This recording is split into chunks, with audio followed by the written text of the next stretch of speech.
प्यारे बच्चों, आज के क्लास में आप लोगों का हार्दिक स्वागत है।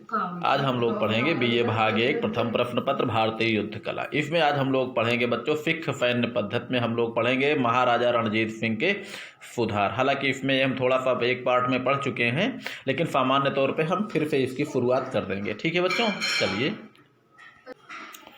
ठीक है बच्चों, तो चलिए हम लोग पढ़ते हैं महाराजा रणजीत सिंह के सैन्य सुधार। ठीक है, चलिए। सबसे पहले हम इनका परिचय जान लेते हैं थोड़ा से। महाराजा रणजीत सिंह इसने ये किस में लिखे थे? फुकर चकिया। बच्चों ये आ नहीं है, ये का है। ठीक है, इनकी मिसल का नाम है फुकर चकिया। ठीक, हाँ। इनके पिता का नाम महासिंह, और पिता महासिंह की मृत्यु के बाद 1792 में महाराजा रणजीत सिंह सिंहासन पर बैठे और सभी मिसलों को एक सूत्र में बांधा महाराजा रणजीत सिंह ने। कुछ चीज़ें बच्चों ऐसी हैं जिसको हम आपको सामान्य तौर पे बता रहे हैं, जिसको इसके पहले वाले वीडियो में हमने विस्तार से आपको बताया हुआ है। ठीक है, सभी मिसलों को एक सूत्र में बांधा महाराजा रणजीत सिंह ने। सिख राजतंत्र की स्थापना किया महाराजा रणजीत सिंह ने, और महाराजा रणजीत सिंह भारत तथा सिखों के लिए उसी तरह महत्वपूर्ण थे जैसे जर्मनी के लिए बिस्मार्क, यूनानियों के लिए फिलिप, अमेरिका के लिए जॉर्ज वाशिंगटन, फ्रांसीसियों के लिए नेपोलियन, ब्रिटेन के लिए क्रॉमवेल। अगर देखा जाए बच्चों, तो जो भी ये महापुरुष हैं, आधुनिक इन राष्ट्रों के निर्माता यही हैं। आधुनिक जर्मनी निर्माता बिस्मार्क, आधुनिक यूनान निर्माता फिलिप का पुत्र सिकंदर, और आधुनिक अमेरिका जो है, अमेरिका को आज़ादी दिलाने में जॉर्ज वाशिंगटन की महत्वपूर्ण भूमिका रही है। और नेपोलियन, जिसे युद्ध का देवता कहा जाता है, वो भी फ्रांस के उत्थान के लिए अत्यंत ही महत्वपूर्ण है और अपने जीवन में सबसे अधिक युद्ध लड़ने वाला नेपोलियन है। ब्रिटेन के लिए क्रॉमवेल। ठीक है बच्चों, और महाराजा रणजीत सिंह की मृत्यु हुई थी 1839 में। ठीक है बच्चों, चलिए हम लोग आगे जो पढ़ेंगे वो है सैन्य संगठन। महाराजा रणजीत सिंह की सैन्य संगठन मुख्यतः 3 प्रकार की सेनाएं उनके पास थी। ठीक है, यानी महाराजा रणजीत सिंह ने 3 प्रकार की सैन्य सेनाओं को संगठित किया। पहला नंबर है फौज आम, अर्थात ये जो है राज्य की नियमित सेना होती थी। दूसरा है फौज बेकवायत, ये राज्य की अनियमित सेना होती थी। तीसरा है फौज खास, ये सबसे अधिक प्रशिक्षित तथा अनुशासित सेना होती थी, अर्थात जैसे इसका नाम है वैसे इसका काम था। फौज आम जो कि नियमित सेना, फौज बेकवायत अनियमित सेना। ठीक है बच्चों, आम नियमित का मतलब होता है जो राज्य की अस्थायी सेना हो, वो है नियमित। जो अस्थायी सेना हो, जिसको बड़ी जरूरत के समय भर्ती किया जाए, किसी भी समय इसको समाप्त किया जा सकता है, वो होती है अनियमित सेना। खास तो खास होती है। ठीक है बच्चों, चलिए अब पहले हम लोग पढ़ेंगे फौज आम। देखिए, फौज आम जो कि नियमित सेना थी, इसके अंतर्गत इन्होंने सैनिकों को 3 प्रकार से इन्होंने, कहने का मतलब नियमित सेना में 3 प्रकार की यूनिटें थी। ठीक है, नियमित सेना या फौज आम में 3 प्रकार की यूनिट थी इनकी। कौन कौन? पैदल, घुड़सवार और तोपखाना। ठीक है, चलिए अब थोड़ा सा हम पैदल सेना की इकाइयों के बारे में, इनके संगठन के बारे में हम लोग पढ़ते हैं। वैसे आधुनिक जो भारतीय सेना है, संभवतः जो है आधुनिक भारतीय सेना जो है रणजीत सिंह के ही सैन्य संगठन के आधार पर संगठित है। ठीक है बच्चों, चलिए। पैदल सेना में सबसे छोटी इकाई होती थी सेक्शन। सेक्शन में बच्चों 25 सैनिक होते हैं, एक सेक्शन में 25 सैनिक। ठीक है, और कंपनी में 4 सेक्शन होते थे, यानी लगभग 100 सैनिक। बटालियन में 8 कंपनी, यानी 800 सैनिक। और ब्रिगेड में 4 बटालियन, यानी 3200। ठीक है बच्चों, सबसे छोटी इकाई सेक्शन, दूसरी बड़ी इकाई कंपनी, तीसरी बड़ी इकाई बटालियन, चौथी बड़ी इकाई ब्रिगेड, अर्थात 4 प्रकार की इकाइयों में विभाजित थी। सेक्शन में 25 सैनिक, कंपनी में 100, बटालियन में 800, ब्रिगेड में 3200। ठीक है बच्चों, चलिए अब देखिए, ये तो सैनिकों की संख्या निश्चित हो गई, लेकिन जो बड़ी बटालियनें हो, जो बड़ी यूनिटें होती थी जैसे बटालियन, तो बटालियन में जो है, बटालियन स्तर पे कुछ असैनिक कर्मचारी भी होते थे। असैनिक का मतलब जैसे उनकी व्यवस्था करने वाले, खाना बनाने वाले, लेखक जो उनकी वीर गौरव गाथा लिखते थे, बेलदार वगैरह जो अन्य निर्माण कार्य करते थे, मिस्त्री, ठीक है। तो बटालियन स्तर पर कुछ असैनिक कर्मचारी होते थे जिसमें रसोइये, लेखक, बेलदार तथा मिस्त्री आदि होते थे। और बटालियन में इन्होंने 2 तोपों को रखा था और संपूर्ण ब्रिगेड में 8 से 10 तोपें तथा 1 घुड़सवार दस्ता भी उसमें रखा जाता था।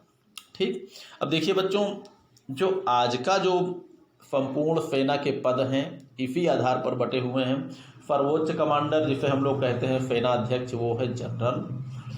उसके बाद वह कर्नल, आज का कर्नल उस समय के कर्नल से लिया गया है। कमांडेंट, मेजर, सूबेदार तथा नायक, अर्थात सबसे छोटा कमांडर, सबसे छोटी यूनिट का कमांडर नायक, उससे ऊपर सूबेदार, उसके ऊपर मेजर, मेजर से बड़ा कमांडेंट, कमांडेंट से बड़ा कर्नल, कर्नल से बड़ा या सर्वोच्च सेनाध्यक्ष जो होता है वो जनरल होता है पैदल सेना का।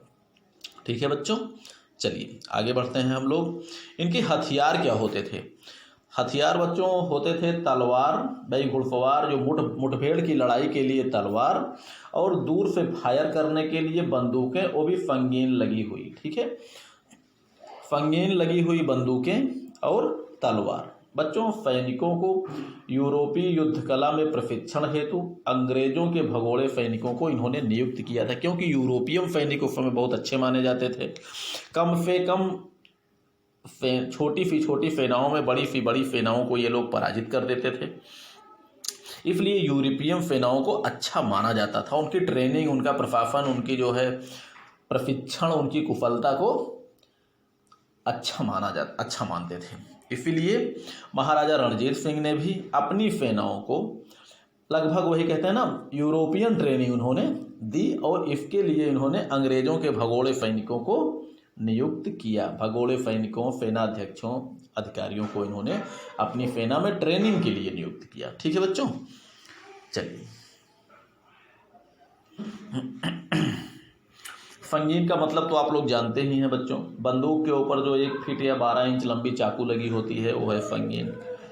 ठीक है, संगीन का प्रयोग क्यों किया जाता है? आवश्यकता पड़ने पर, मान लीजिए अगर बंदूकों की गोलियां खत्म हो गई या बंदूकों में गोलियां भरने का समय ना मिले और बीच के समय में अगर शत्रु आक्रमण कर दे, तो भाले के रूप में बंदूकों का प्रयोग कर सके, तुरंत आक्रमण का मुकाबला कर सके। ऐसा ना हो कि तुरंत वो जो है बेचारे मारे जाएं, इसलिए संगीन जो है बंदूकों में लगाई गई थी। ये उस समय लगाई गई थी जब बंदूकों को भरने में समय लगता था, बंदूकों में ठोंक ठोंक के बारूद भरी जाती थी। उस बीच में अगर जो है शत्रु आक्रमण कर दे तो उससे बचने के लिए जो है संगीनें लगाई गई थी बंदूकों में। ठीक है बच्चों, हालांकि आज के समय में तो बंदूकों में इतनी गोलियां स्वयं होती हैं कि संगीन की ज़रूरत ही नहीं है, और ना ही उसको बदलने में अधिक समय लगता है। ठीक है बच्चों, संगीन का मतलब आप लोग समझ गए होंगे, बंदूकों के ऊपर लगी हुई 1 फीट लंबी चाकू जिसका जरूरत पड़ने पर भाले की तरह प्रयोग किया जा सके। अब देखिए घुड़सवार सेना के बारे में हम लोग पढ़ते हैं। इनकी घुड़सवार सेना 2 प्रकार से संगठित थी। 2 प्रकार की सेनाएं इनकी घुड़सवार सेना में होते थे। पहला नंबर विदेशी प्रशिक्षण प्राप्त, अर्थात जिन्हें यूरोपियन अधिकारियों ने जिन्हें ट्रेंड किया था, जो कि प्रशिक्षित एवं अनुशासित सैनिक थे। और दूसरा नंबर था देशी पद्धति पर आधारित घुड़सवार। ठीक है, देशी पद्धति यानी भारतीय पद्धति पर, जिसे घुड़चढ़ा सैनिक कहा जाता था। यानी एक विदेशी सैनिक, अनुशासित सैनिक होते थे जो विदेशी ट्रेनिंग जिन्हें प्राप्त था, जिसे यूरोपियन ट्रेनिंग जिसे प्राप्त थी, वो सैनिक होते थे, और एक घुड़चढ़ा सैनिक होते थे जो भारतीय पद्धति पर आधारित थे। इनकी इकाइयाँ, ये प्रमुख रूप से इनकी 2 प्रमुख इकाइयाँ थीं।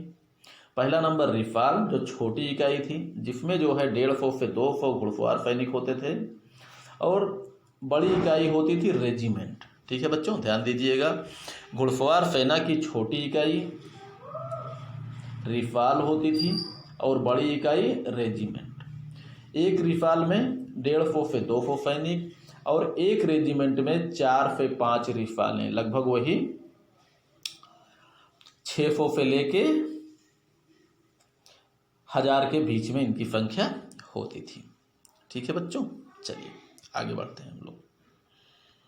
तोपखाना जो था, रणजीत सिंह के पहले सिख सेना में तोपें नहीं होती थी, और सिख सेना में जो तोपखाने की जो देन है वो रणजीत सिंह की देन है। बच्चों ऐसे भी मालूम आप लोगों को हम बता चुके हैं कि पहले प्रारंभ में जब मिफलें जो है जो भी आक्रमण करती थी वो छापामार युद्ध करती थी, और छापामार युद्ध में तोपों का क्या काम, ठीक है बच्चों, क्योंकि मार कर भागना और तोपों को लाद कर भागना इतना आसान नहीं होता, सरल भी नहीं होता।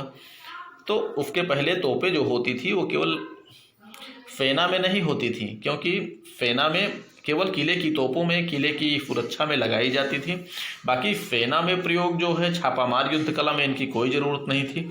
लेकिन तोपखाना जो होता था जिसे युद्ध भूमि में शामिल किया गया, लड़ाई के मैदान में शामिल किया, वो थे महाराजा रणजीत सिंह। ठीक है बच्चों, चलिए अब इन्होंने किया क्या, यूरोपियों की विजय से प्रभावित होकर महाराजा रणजीत सिंह ने तोपखाने के विकास पर अधिक बल दिया, क्योंकि यूरोपियों की सेना में जैसे ही प्रारंभ से आए उनकी सेना में तोपखाना अत्यंत महत्वपूर्ण अंग होता था। ठीक है बच्चों, और तब तक भारतीयों में, जब तक यूरोपियन आते तब तक भारतीयों के पास तोपें नहीं होती थी, और यही वजह थी कि इन्होंने यूरोपियों की विजय से प्रभावित होकर तोपखाने के महत्व को समझा और उसे जो है अपनी सेना में शामिल कराया। और इसके लिए इन्होंने क्या किया, तोपखाने के निर्माण और इसके जो है विकास के लिए, प्रशिक्षण के लिए इन्होंने यूरोपियन यानी विदेशी सेनाध्यक्षों की नियुक्ति की कि विदेशी सेनाध्यक्ष हिंदुस्तानियों को ट्रेनिंग देंगे तोपखाने की, ऐसा उन्होंने व्यवस्था किया। ठीक है, और अपने जीवन के अंतिम दिनों तक, राणा महाराजा रणजीत सिंह के अंतिम समय तक, मरने तक मान के कह सकते हैं हम लोग, तोपखाने का समुचित विकास हो चुका था। मतलब काफ़ी अच्छा तोपखाना जो है इनका उन्नति कर चुका था। तोपखाने की इन्होंने 3 श्रेणियाँ बनाई थी। 3 तोपखाने जो है, 3 प्रकार के तोपखाने थे इनके पास। कौन कौन, तोपखाना जिम्फ, जिसमें मिश्रित मिली हुई भारी तोपें होती थी बच्चों, जिम्फी तोपखाना आप लोग पढ़े होंगे, सेकेंड पेपर में भी तोपखाना जिम्फ का जिक्र है। तोपखाना जिम्फ जिसमें मिश्रित भारी तोपें होती थी। एक होते, अब इनके तोपों की अलग अलग प्रकार, उन्हीं भारी तोपों में तोपों की अलग अलग जो है कैटेगरी होती थी बच्चों। देखिए, AFP, AFPI होती थी, जिसे घोड़ों से खींचा जाने वाला तोपखाना कहा जाता था। इन तोपों को घोड़े खींच कर ले जाते थे। दूसरी होती थी गावी, GAWI, गावी, इन्हें जो है बैल खींच कर ले जाते थे, यानी बैलों से खींचा जाने वाला तोपखाना। तीसरे होते थे फिले, FILE, फिले, फाइल भी कह सकते हैं, फाइल है लेकिन फिले पढ़ा जाता था। तो ये जो है इन तोपों को हाथियां खींचती थी, अर्थात हाथियों से खींचा जाने वाला तोपखाना फिले कहलाता था। चौथा नंबर जो है वो है फुत्री, FHUTRI, फुत्री। तो ये होता था ऊँटों से खींचा जाने वाला तोपखाना, इन्हें ऊँट खींच के ले जाते थे। ठीक है बच्चों, तो कहने का मतलब तोपखाना जिम्फ जिसमें मिश्रित भारी तोपें होती थी, जिनमें 4 प्रकार की तोपें होती थी, AFP, गावी, फिले, फुत्री, अर्थात घोड़ों से खींचा जाने वाला AFP, बैलों से खींचा जाने वाला गावी, हाथियों से खींचा जाने वाला फिले, ऊँटों से खींचा जाने वाला तोपखाना सूत्री। अब दूसरा तोपखाना क्या होता था, अश्वारोही तोपखाना या अश्व तोपखाना हम कह सकते हैं। अश्व तोपखाना ये हल्का तोपखाना होता था। एक प्रकार से ये गतिशील तोपखाना होता था।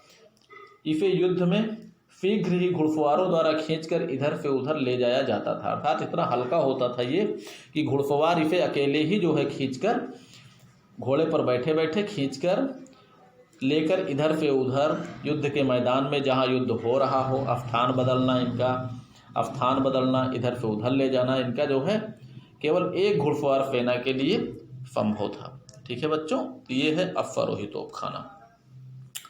तीसरे नंबर है बच्चों ये जंबूर खाना।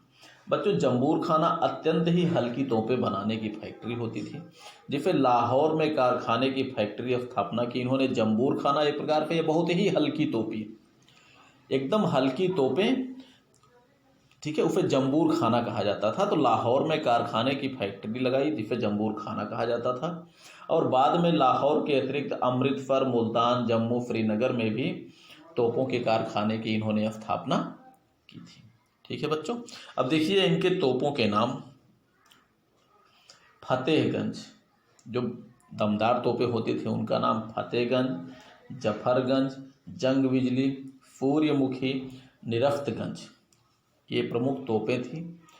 ठीक है, जिनकी युद्ध भूमि में महान भूमिका होती थी, जो खास करके तेजी से मार करने वाली होती थी। ये प्रमुख तोपें हैं, समझ लीजिए। इसमें बच्चों प्रश्न पूछा जाता है कि फतेहगंज क्या है, जफरगंज क्या है, जंग बिजली क्या है। ठीक है, तो आप बता सकते हैं कि ये जो है तोपखाने का एक प्रकार है। किसका तोपखाना? सिख सेना का तोपखाना या महाराजा रणजीत सिंह का तोपखाना। ठीक है बच्चों, चलिए आगे बढ़ते हैं हम लोग।